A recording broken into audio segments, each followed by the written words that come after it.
Okay, let's get back to it.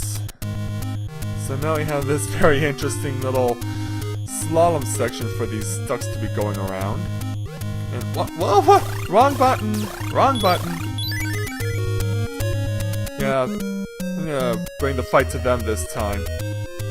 So, while I'm doing this, while I'm fighting the ducks, I would be remiss if I did not congratulate my beloved Baltimore Ravens on winning the 47th Super Bowl.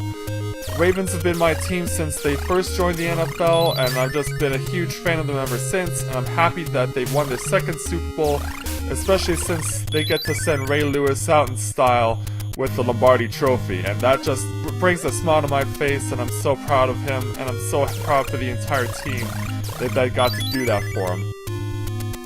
And even in the build-up prior to the game, of course, there was the thing with the Harbaugh brothers. Of course, John is coaching the Ravens, Jim the 49ers, and that, of course, was a big build-up, and I really just enjoyed every part of the aspect of the build-up to the Super Bowl because there was so much emotion riding on it. Let's see if I can... Yeah, I can take you out one shot. Now I gotta deal with the mice. I gotta deal with the mice! Look out! So, yeah, I definitely was enjoying all of the build-up for the Super Bowl. Especially, one of the things I probably liked about the most about it was... Ow. Well, it wasn't that.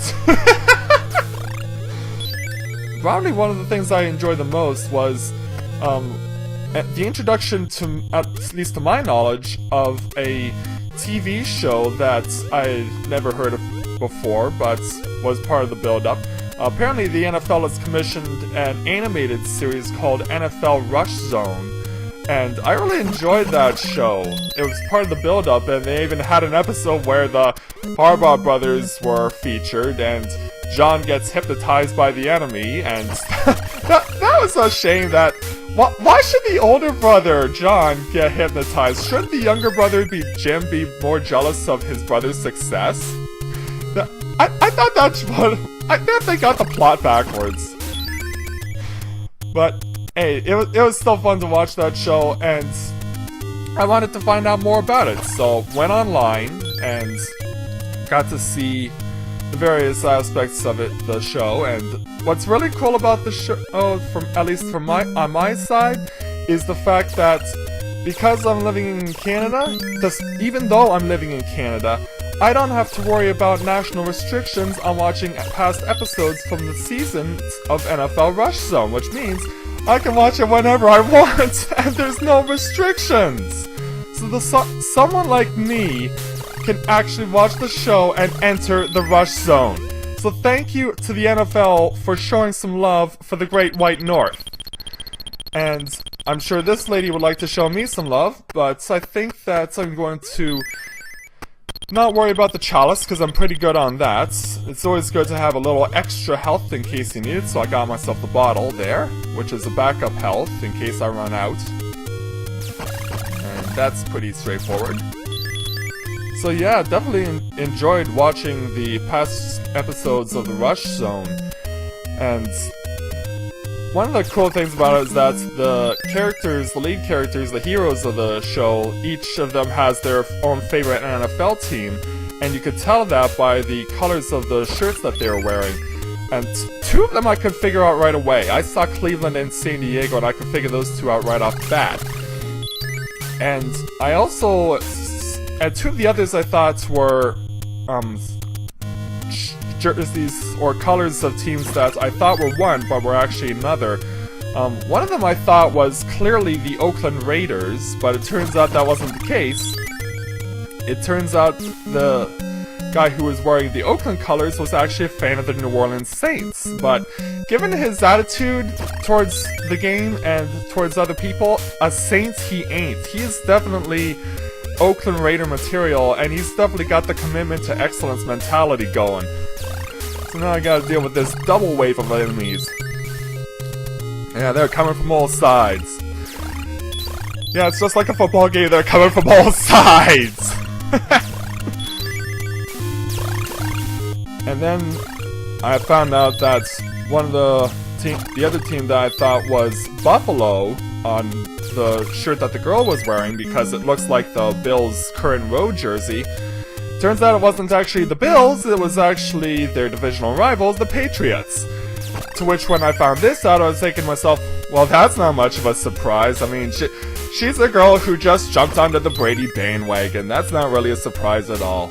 I mean, every girl in America wants to be on the Brady bandwagon. Even my aunt's on the Brady bandwagon. She's a Patriots fan too. But, sorry ladies, he's already taken. He was drafted by Gisele Bundchen. I can't remember what year that draft took place, but that's his wife, by the way. So, come on you. Everyone else came to me, so should you. So, and then the last, lead hero, I couldn't really figure him out because his shirt was orange, but he was wearing a green vest, and I was thinking to myself, what team is that supposed to be? Is that supposed to be like Cincinnati or Tampa Bay or what is that? And so found out that, well, I'm finding out that the stupid ghoul wasn't in the center jar again. I'm 0 for 2 on the jars. Come on, you little ducks. Yeah, so did my research and found out that his team was Chicago, and I thought, Chicago? When I see a dark blue shirt he'd be wearing, and you do see the dark blue, but it's not immediately evident. There are traces of it. Just like for the guy who I thought was the Oakland Raiders fan, there are traces of gold of the New Orleans Saints, but they're not immediately visible to the naked eye. So, I'm really happy to see a show like that. I really got the chance to enjoy all the episodes from what I discovered was the second season of the show. This wasn't the first season, it was the second. And so I really enjoyed it a lot, and what the really unfortunate irony for me is that I think they're not going to be doing any more seasons after 2 because pretty much every show that I see these days that I really get behind and that I really enjoy ends up getting canceled after 1 season or 2, and I'm like, oh man, why? Why are you getting canceled after 1 season or 2? So anyway, I got those crabs out of the way, and what you saw me do there was strictly strategical, because if I kept moving up, they would have been chasing me. Take care of the ducks.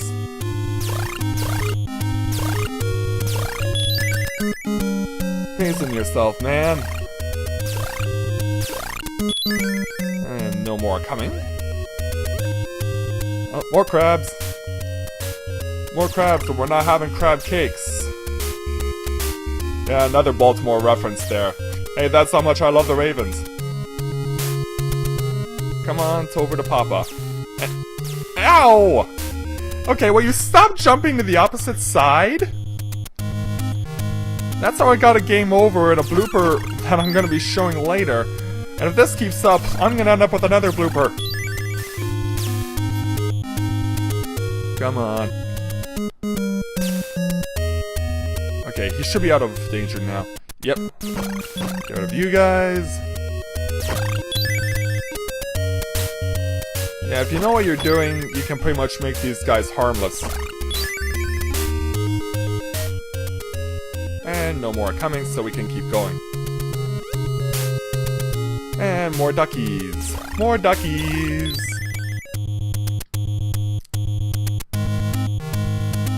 Really? No more coming? Come on! I was expecting more! I was not expecting only 1 wave. And yeah, that's a very tough harp to get there. But if you can get it, you've done well. And more ducks. Now this is where it really gets tough, is negotiating a way through this slalom here with all these little claw traps. If you touch the metal claws, you could get hurt. You could take damage.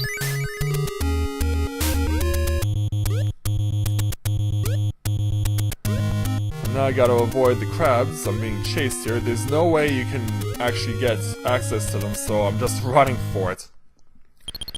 Yeah, there's no way you can get them without taking damage. Not in that situation. And by the way, I did notice the enemy creeping up from the floor to shoot a fireball at me, and thankfully I got into the door in time. And I don't mind setting off the alarm in order to avoid the crabs! Why you back off, you stupid crab? Take that!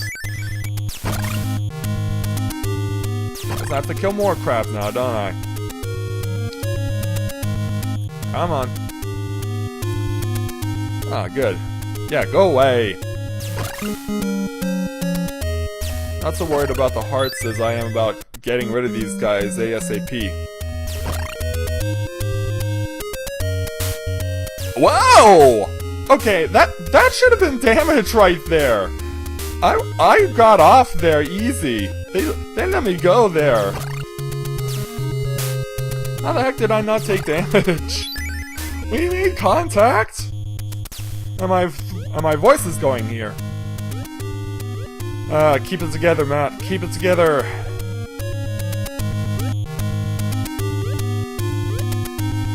And make the transition.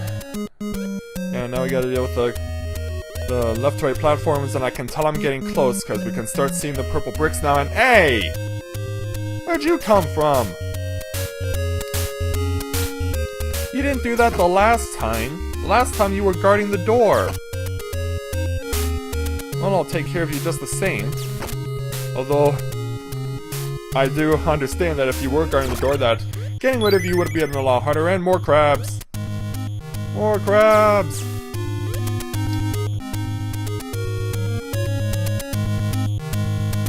And they're only bringing me one wave. Alright. Okay, here's the first really big test of the game. The harsh training, but it's worth it if you can survive and not get killed. The best place you want to stand is not there. It's just to the left of center, because most of the shots that go downward will end up landing either in the center or in the right of center. So you want to be in the left of center because very few shots that go downward will come this way. You stay at the left, you should be fine for the most part. You'll get as little damage as possible, and since I endured, I get to take my pick of one of 3 weapons, and I'm taking the longbow. Now you'll notice I can't use it as of yet, because my health needs to be high enough in order to use it. So, plus I can't use it when I get to the fortress, which is right up here. And I have plenty of health to get around this guy. And I'm gonna make a break for the door, and we're in! And there's a lot of points for ya. So, take a quick timeout and we'll resume with 3 health bars, not just 2.